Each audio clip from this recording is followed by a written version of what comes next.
Got a haircut, guys. Just wanted to let you guys know.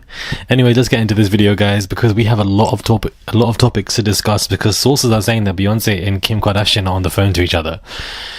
Okay, hey guys, it's Murali, daily and consistent content. Let's get straight into this video where, reports are saying from prosecutors that Cassie is ready. Cassie is ready to testify and is prepared under her own name. She doesn't want a pseudonym. Prosecutors want them to testify under pseudonyms and the court to seal exhibits with their true names.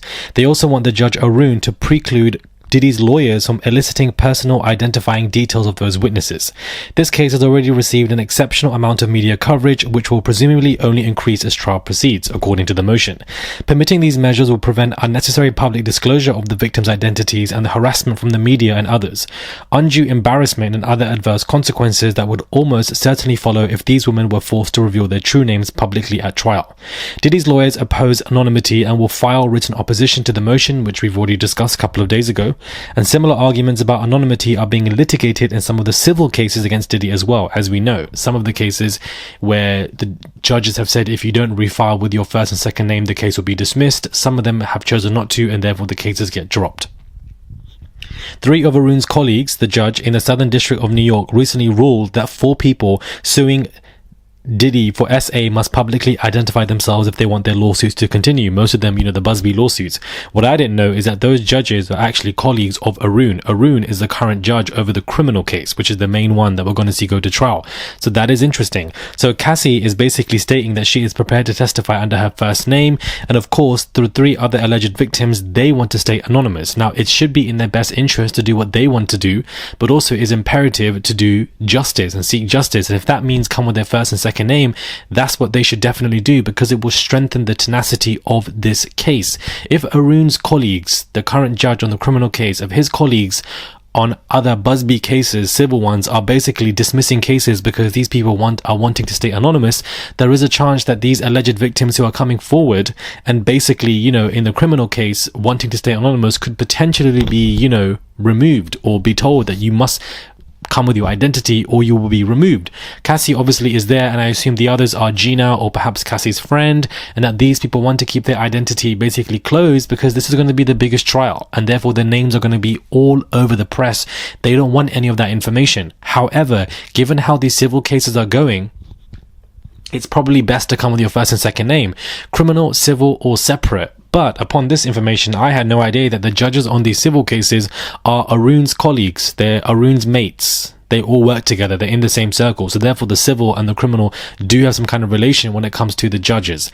That in itself is interesting information, and I wanted to get into that. Diddy is basically responding as well to everything that is going on recently. Sean Diddy Combs hit out at the Department of Justice on Friday following a fresh batch of criminal indictments, as we all know, arguing that the prosecutors are invading his private sex life. Diddy has been charged with, as we know, more charges from the superseding indictment, and a spokesperson for Diddy said that these latest indictments are not new allegations or new accusers. These are the same individuals, former long-term girlfriends who were involved in consensual relationships. This was their private sex life defined by consent, not coercion, and all of this will begin on May the 12th and is currently being held at the MDC after being denied bail multiple times, with the judge citing very serious concerns. And you know what? I have to agree with Diddy here and his lawyers and what they're saying. These new people, this new superseding indictment, the third one, it does not have any new people. These aren't new alleged victims. So what is going on here? And this is what I told you guys, that Diddy's main argument is not going to be just the race-related issues that he tried to pull. The main arguments that Diddy is going to have is that all of these freak-off parties that I were having were consensual. These people wanted to come to my party. This was not coercion. This was purely consent. They wanted to enjoy being there and enjoy all of this private sex-related stuff because all of it was intimate and consensual. If they are able to prove that and convince the jury of that, then a lot of these alleged victims will go down the drain. However, there seems to be 4 of these alleged victims, so they all can't be lying. But that is Diddy's response to this new superseding indictment. Stop getting into my private sex life. Everything was consensual. Go away from me with this, is basically what he is stating. Now, In Touch Weekly, guys, is reporting that Beyonce and Kim Kardashian are having crisis phone calls about Kanye West because there is a huge sense of sadness.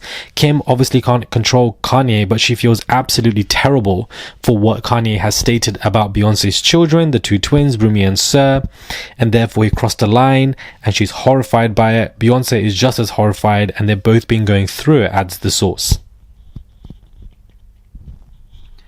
Kim and Beyonce have been reaching out to everyone they know that might have a shot at getting through to Kanye and convincing him to seek treatment.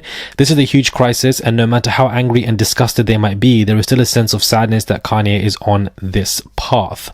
So apparently they're having phone calls. I don't believe Beyonce is picking up any phone call from Kim Kardashian. I'm so sorry. They were in the same circles, but I feel like Beyonce always kept a boundary with Kim. They weren't trying to be best friends and etc. I just don't think Beyonce wanted to be associated with the reality TV star. Like, you know, she's completely different to that from how she sees herself and how the media sees him. So, you know, I can't see this, but at the end of the day, In Touch is reporting this as an exclusive, that they're having crisis phone calls. You know, I can imagine her sending a message to Beyonce that I'm so sorry for what Kanye has done, but I can also imagine that they both are having crisis phone calls or are in crisis in general, because Kanye is somebody who could really blow the lid off both of them, and I feel like he's already done that with Beyonce and the children, and also calling Kim a sex trafficker, which are, you know, already blowing the lid off, but I feel like he will continue to do so. So I definitely feel like they're both in crisis mode for sure, but I don't believe that these two are having phone calls with each other, but apparently so. But, you know, with Kim's projects coming out and Beyonce's tour, they don't need Kanye West doing all of this right now. He seems to be a complete roadblock for both of them and their campaigns and their projects, and it just seems to be an absolute mess, to be honest with you. Now let's talk about Terence Howard again, but we spoke about him yesterday and how he basically discussed gay networks and how Diddy obviously wanted him to come to parties. He refused to do so because of his manhood and etc. Basically exposing that a lot of these men that would go to these Diddy parties gave up their manhood for Diddy in order for greatness that they never achieved. Now, which is funny to me considering that he basically saying that he never went to these parties. All of these other men went there and they knew what they were getting up to. Pictures have now surfaced of P. Diddy and Terence Howard together in New York at Pink Elephant at basically a Diddy party. So, you know, what is that admitting? That you and Diddy effed? Because here you guys are together chilling, and you guys also, and Terence also admitted in a viral interview that Diddy was looking at him continuously in a flirtatious manner, and that his assistant said Diddy wants to F you, and that you then refused to go to his parties. But then here you are now at this man's parties.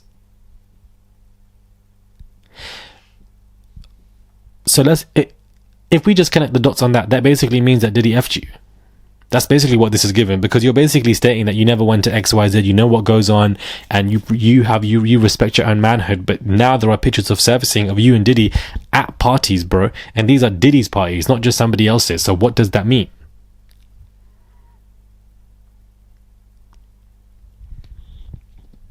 It's looking suspicious. That's all I want to say. It's looking very suspicious. It doesn't make any sense and I don't understand it. Let me know your thoughts are, guys, when it comes to this video. Do subscribe to the channel, comment down below, give this video a thumbs up. I would appreciate it. Sound off in the comments. I want to know what you guys think when it comes to all of this madness, and I'll catch you guys soon for another video.